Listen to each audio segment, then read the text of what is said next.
And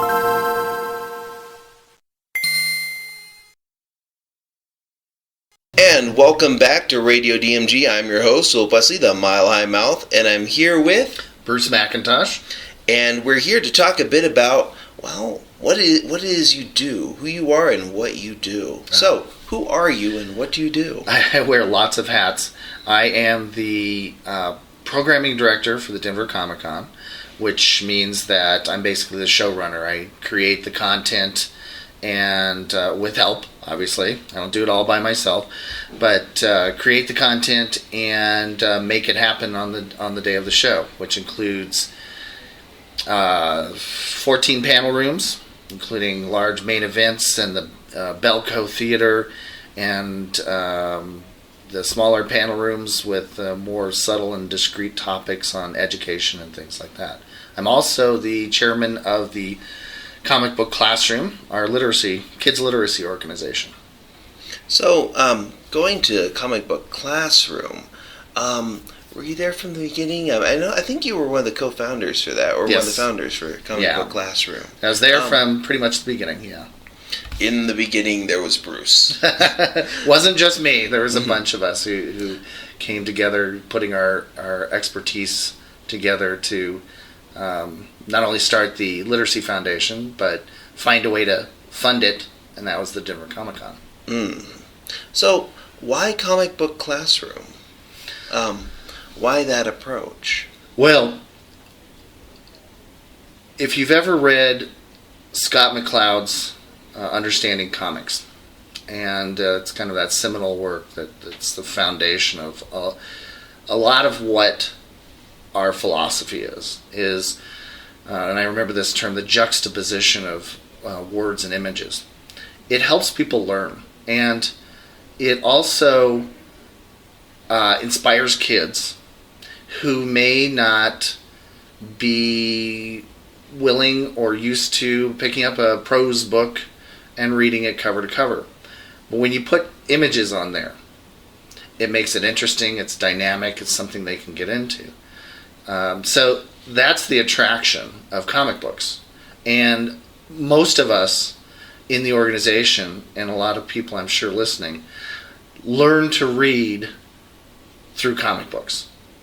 A lot of people weren't big readers of books, but when they hit those comic books, they learn to read and learn to love to read. And guys like Stan Lee and some of the writers for the comic books were using big words and interesting concepts, and we loved it, and it inspired us to read and learn more and go into our respective careers as scientists or lawyers and so forth. So we want to do the same thing with the Comic Book Classroom. Get kids interested in reading, get kids interested in learning, not just through comic books, but that's a large component of it. We have a curriculum where kids create their own comic books, create their own characters, and then put them in settings and all the stages of that, and what goes in a word balloon, what is a word balloon, things like that. And kids love it. And just as importantly, the teachers love it because it inspires their kids to learn. It's a way to get kids involved in all that. So that's what our curriculum does. We provide it to teachers. One of the things we do is provide it to teachers to use in their classrooms. And then they can get their kids to reading or getting something positive out of other forms of pop culture like TV and films. When I was growing up, actually, in first grade, our teacher used comic books to help us get into reading, because when I was growing up, there was no Harry Potter, there was none of that big push toward that. I grew up with Gladstone comics and some Marvel. DC was considered a little too controversial for the classroom at that point. What did you grow up with comic book wise? Oh, wow. When I was a little kid, I remember going to the barber shop, and they always had the comics stacked on this stand. And I went for DC, and I went for Justice League and Metal Men. And from this day, I still love... I memorized, when I was a kid, the periodic table of the elements because of the Metal Men. So, and sure people are thinking nerd, but that's who I am. And in fact, right now I'm thinking my most obscure thing with, I think, DC was Doom Patrol. Oh, Doom Patrol is great too. Yeah, but Metal Men. Metal Men. Yeah. You know, what are the properties of iron? What can mercury do? You know, and I can still remember to this day, mercury is the only metal that's liquid at room temperature, and I learned that from the Metal Men. And in fact, what I did this weekend, I have a daughter who's 9 years old, and she's not into the Metal Men. She didn't come at it organically, but she loves Pokemon. So we printed out a wall poster of the Pokemon periodic table of the elements. And so she's going to be sitting there and she's going to be memorizing, you know, she's going to be learning physics simply by associating it with something she's really into. With me, it was comic books. With her, it's Pokemon. And it's just a way to get her to learn and have fun doing it. And that's what we're all about. Oh, and it kind of helps that this fall we're going to have the remakes for Pokemon Ruby and Sapphire on 3DS. Yeah. So you're going to have to buy those. Yep. Oh, absolutely. And I'm prepared. And I have a 24-year-old son, and he grew up on Pokemon, so we know every edition we have to get a new DS. Edition. Yeah, definitely. Yeah. One of the things that we love about Denver Comic Con is the amount of street passes that we get through 3DS. Mm-hmm. But going back to growing up, did you grow up here in Colorado? Yes, I grew up in Boulder. Boulder, Colorado. Yeah. And so what brought you here to Denver? Wow, that was a long and winding road. I went to high school, Fairview High School in Boulder, and then I went to CU and graduated with undergraduate degree. Then I actually moved to Denver when I went to law school at DU in the late 80s. And so I had a couple of years practicing law in California and came back to Colorado and have been running my own business since then. But Colorado native and stuck around Denver, and so these are where my roots are. It's best to return to one's roots, yep. Especially if they're in Colorado.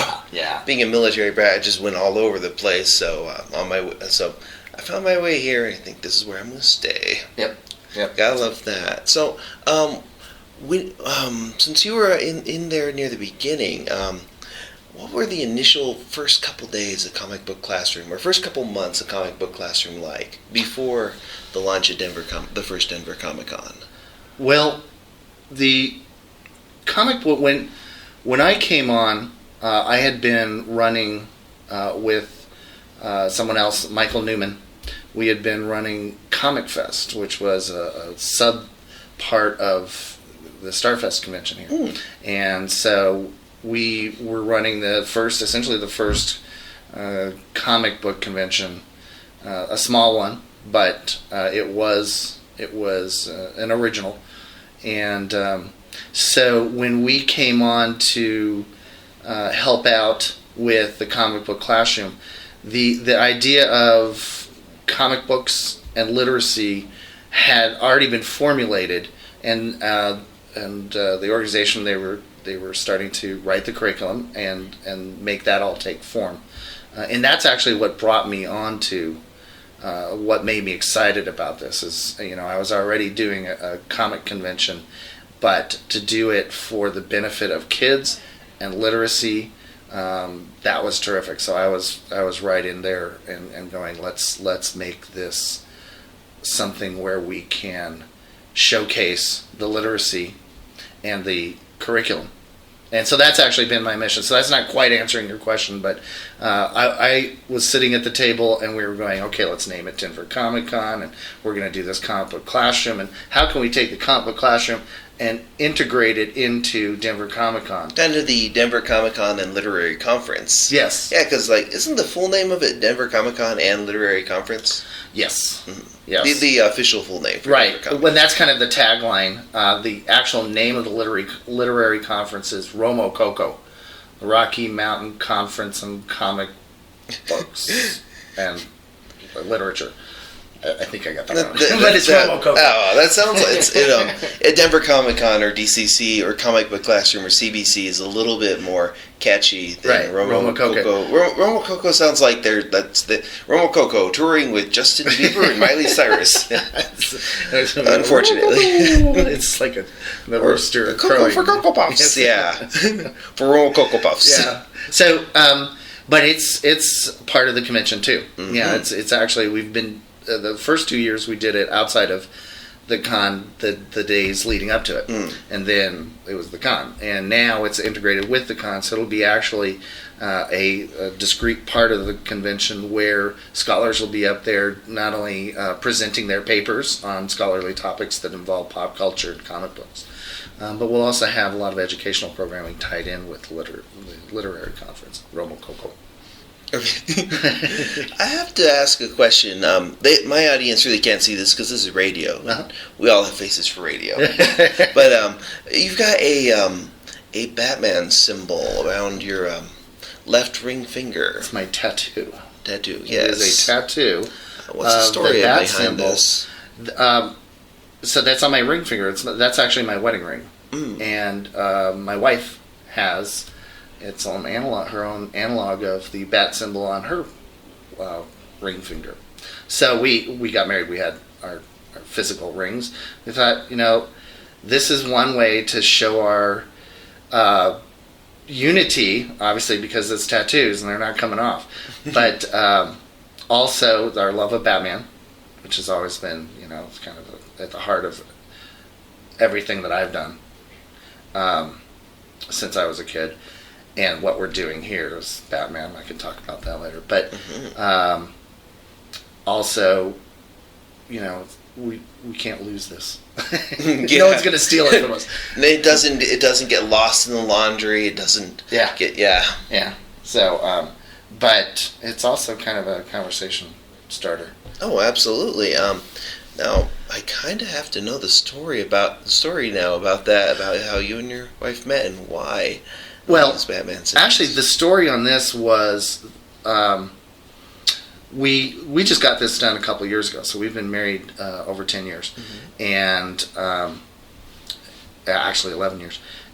But we just had this done a couple years ago when the unfortunate shootings happened in Aurora. There was an event called the Aurora Rise. It was sort of like Aurora Rises, yeah. Yeah, a little mini convention, and associated with that was a tattoo parlor that had donated, they were going to donate all proceeds from a 24-hour period for the Aurora Rise benefit. And so we thought, well, this is a great opportunity not only to get our first tattoo together, our togetherness tattoo, but also to benefit the obviously great cause. But it is a special symbol. It's the little bat signal symbol. And you're a DC Comics person too, as well. So that is some dedication. Yeah. And I like the idea of a wedding ring you can't lose because, oh my goodness, are those an investment? Oh yeah. Quite. Oh yeah. So you can't lose it. So there's quite a few Batman guests actually at Denver Comic Con. Let's talk a little bit about booking Adam West and Burt Ward and John Lumar. So we got a lot of the cast of the Batman '66, the original TV show. I'm tempted to say the better TV show because, well, I can't really think of any other TV shows. Well, except for the animated series. Well, the animated we also have Kevin Conroy, the voice of the Batman animated series, and that was so influential to so many people, and it really got the ball started with a lot of animation. It actually got it actually had a big influence and helped with Greg Weisman, who's also there too. We interviewed him in a episode quite a few episodes back in the first Denver Comic Con that we attended in 2012. 2012. Yep, I remember seeing that interview by the way too. It was we did the audio thing for it. We went behind the curtains there. That was. Goodness, I have to say that over the years, it was amazing how much Denver Comic Con grew from 2012 to 2013. Just outstanding. We actually, when we started out, we were preparing for, well, at the very start, we were thinking, okay, 5,000 people. And so we had a space at the convention center that was appropriate for about 5,000 people. Then we started selling tickets and everything. We realized, wait a second, that's 5,000 people per day, and this space is not going to be big enough. So we moved up to a hall, and luckily had that ability to do that because the economy was just starting to rebound. So they had some halls available, and so we got to move up to a hall. So we were planning on 5,000. We got 27,700, and so then the second year I was planning on about 50,000, and we ended up getting about 61,000 people. Oh yes, we had the press release on that. Yeah, yeah. And it's been I would imagine that would have been a little bit scary, kind of a last minute panic when you realize that, wait, this could be a little bit bigger than we thought. It was. So we've been scrambling ever since. And then of course the last year there were lines that they weren't unexpected, but they were unwelcome. So we've been working for the last year to make sure that none of that's going to happen. Sure, you're going to have lines because anytime you get 75,000 people in one place.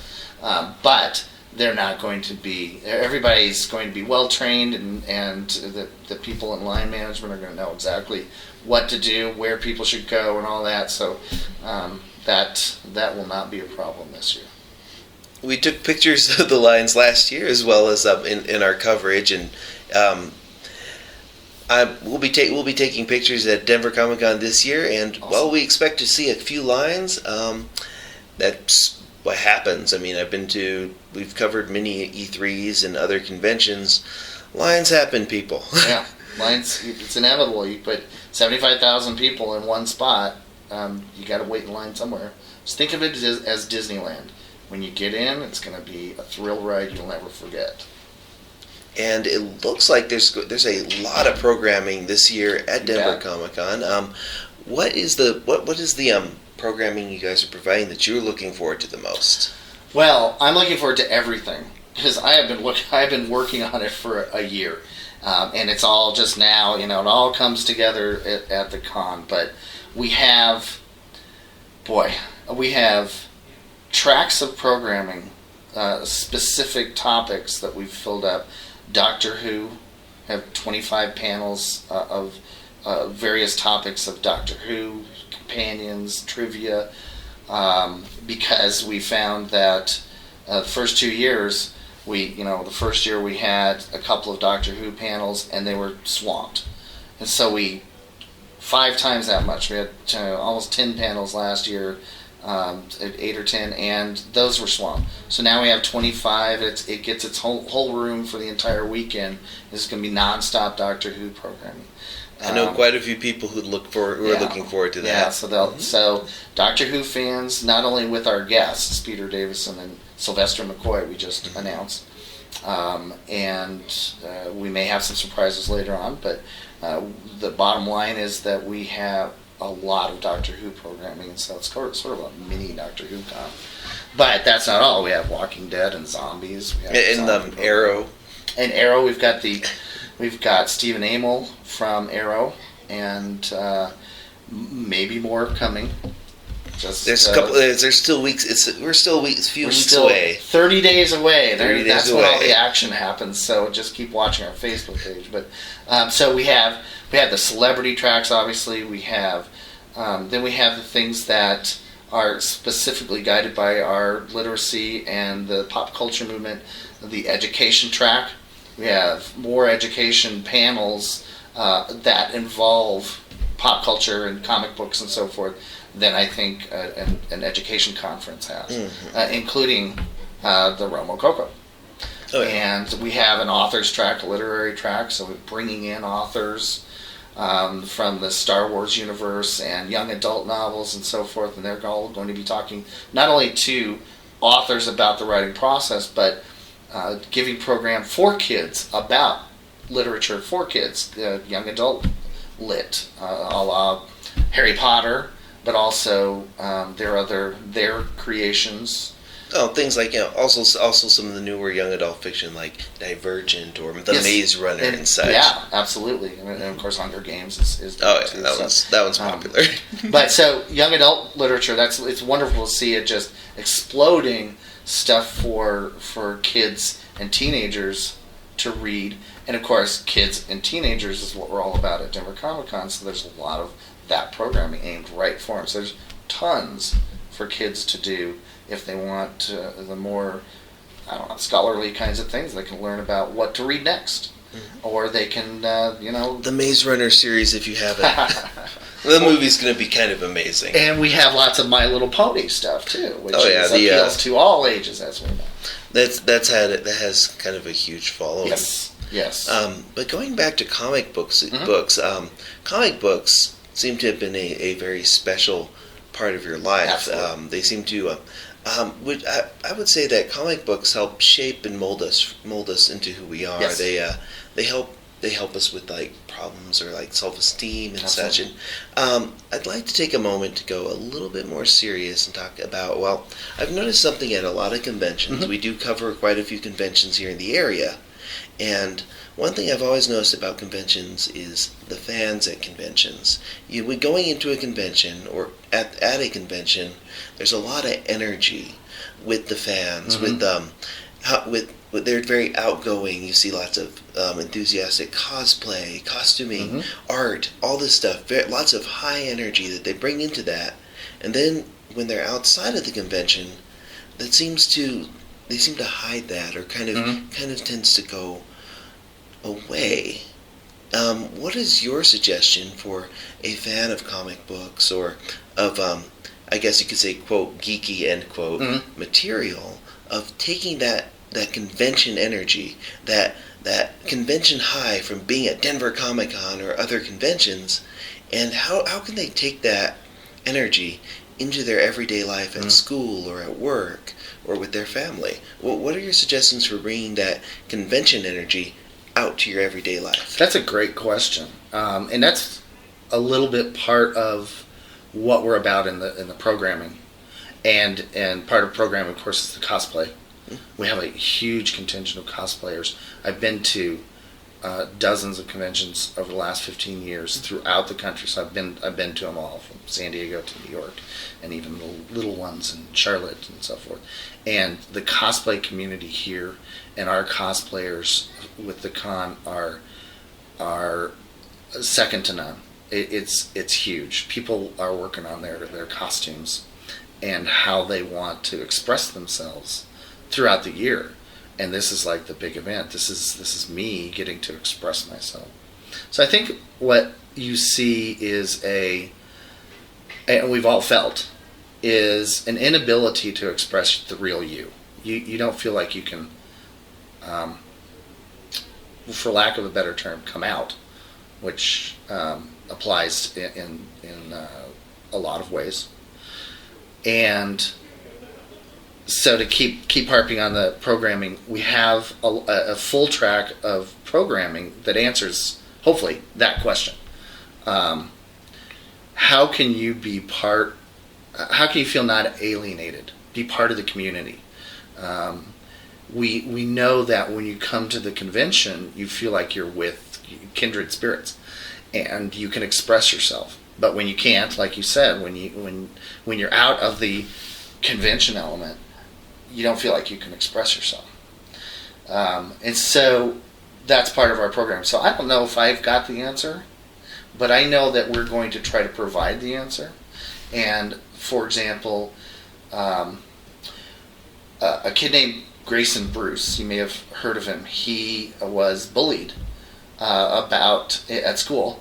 So he's 9 years old, and he was bullied at school for wearing a My Little Pony backpack. And it made the news, and his Facebook page has more likes than Denver Comic Con's, which is great because that means people are getting the message. We don't want to be bullied anymore. Okay, we are not necessarily the majority, but we all have our insecurities, and we all have our our feelings that we want to express. So we are going to now be able to say, if I want to wear a My Little Pony backpack, and if My Little Pony is how I want to live my life, according to those philosophies of togetherness and friendship, which is magic, mm-hmm. Then you're going to let me. Okay? So it's an attitude, but it's also the fact that we get it out there. We get it out there in front of people, and that's what we're trying to help with. And you realize you're not alone. That just because there's a bully out there that is trying to keep you from expressing yourself, that's just one person. You have friends. You have people just like you who like what you like. And as soon as we can, say, get together at a con, you realize, I've got friends. There are other people who feel the same way I do and feel differently than that bully. So, and there's more of us who like My Little Pony than the bully who just wants to make us feel bad. And so, if we can be together, and we can be, and through that process, feel like we can express ourselves and not worry about it, that's how to combat that problem. So that's why we have our diversity track of programming, and within that we're bringing out Grace and Bruce, that kid who was bullied, and bless his heart, boy, a 9-year-old kid is going to get up there and do panels about, hey kids, you like My Little Pony, or you like, I don't know, Walking Dead, or Pokemon, or Yu-Gi-Oh, or anything else. Let's stand together and say, hey, this is cool. We're cool. You over there, the bully, or the person who's making fun of us, you're uncool. And that's uncool. And then not only will you feel like you have some togetherness, some backup, some people behind you, but also the bullies of the world will realize, that's not cool. Yeah, so you can just, all get along. Right. You don't have to. That's not cool. I don't think I'll bully anymore. Maybe I want to be part of the cool kids who are into My Little Pony or something like that. So now, we kind of went a little bit over our 15-minute mark, but that's okay. Before we end, was there anything in particular you wanted to promote or to let us know about Denver Comic Con? Absolutely. Like URLs and where to find more information? Well, one thing I really, really want to promote is our Real Heroes Independent Filmmakers series. Mm-hmm. I couldn't let you leave without going on and on about that. Absolutely. But the Real Heroes Filmmakers series is more than just a film festival. There's plenty of those out there, and other conventions have that. But what it is really to bring in filmmakers, TV makers who make the shows and make the films that are on TV and film and the big screen. And they will give presentations and demonstrations, about 50 hours worth or more, about how film and TV is made, the behind the scenes. And I know that I'm kind of a process junkie, and I know that I'm not alone. That people love to know, how are films made? How are they edited? How are they filmed? What does a producer do? What does a director do? And we're bringing in all these people, and including the people from Sci-Fi's Face Off. Three people from this year's Face Off, including the winner and runner-up, are going to be there. And Rashad Santiago is going to bring his 16-foot dinosaur, or not dinosaur, I'm sorry, the Godzilla suit that he has constructed. And it's something he can put on, and it's 16 feet long. It's going to be at their booth and show people not only how do you do this, how do you make these things, make props, but also how do you put on makeup and prosthetics and things like that. So, and we're going to be showing films and documentaries of the people that are going to be part of the Filmmakers series. Very proud of it, and we have tons of cool surprises. So I really, if you have any interest in how things are made, how movies and TV are made. That's a huge part of our con that we're really proud of. Something really cool is the Filmmakers Series, and it's all included in the price. You come in and you can sit in those panel rooms and watch this. Yeah. I noticed you mentioned Face Off real quick. Isn't Gigi Edley? If I might be mispronouncing her last name. Yeah, I think. Gigi Edgley. Yeah, she's from Farscape, and she's also doing another show that's on the same channel called Jim Henson's Creature Shop Challenge. Creature Shop Challenge. I've been watching that one. If you know any spoilers about it, don't say anything. No, I don't. Okay, good. No, I haven't seen any of it. Because they're on the finales coming up this week. Should be interesting. But yeah, she'll be there too. Yeah, and that's right up our alley. I mean, talking about making, definitely, especially considering Weta will be there too. Yes, thank you for reminding me. No problem. It's like I edited the press. I look through the press releases and I do my little editor's hyperbole notes where we break down like how awesome this is or stuff. Like we did a hyperbole note about a Nintendo press release statement that was actually about 8 times longer than the Nintendo press release statement. It's our way of adding an editorial at the end of a press release, because too often you'll see places just completely whole cloth copy a press release and they maybe change one or two things. Right. And I felt, well, let's see, I want the press release there so we have the general information because that's what reporting's about, but then I want to get a little journalistic on it. Oh, real quick question. What was your degree in when you from CU? CU, it was history. History. Classical history, like Rome and Greece. So I do great on Jeopardy. And that's the only place I get to use it. Well, actually, I'm making plans to go to Rome and Greece next year. Kind of a honeymoon thing, like on the Miss 10th anniversary, maybe 14th or 15th. It's gonna be 12th anniversary. 12th anniversary. Yeah. Yeah. So that's the Roman holiday anniversary. Yeah, the Roman holiday. That's exactly what. So yeah. Well, good luck on that. Thank you. Well, this has been Philip Wesley with Radio DMG. I've been talking to Bruce MacIntosh from Denver Comic Con and Comic Book Classroom. So when is Denver Comic Con this year? June 13th through 15th, 2014. 3 full days. Friday's a full day.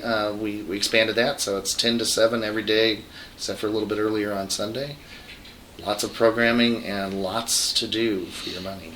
And really quick, where can people buy tickets? Go to denvercomiccon.com. And so it's Denver Comic Con with 2 C's in the middle there, .com, and click on tickets. And thank you very much. Thanks very much. And to our audience, good night.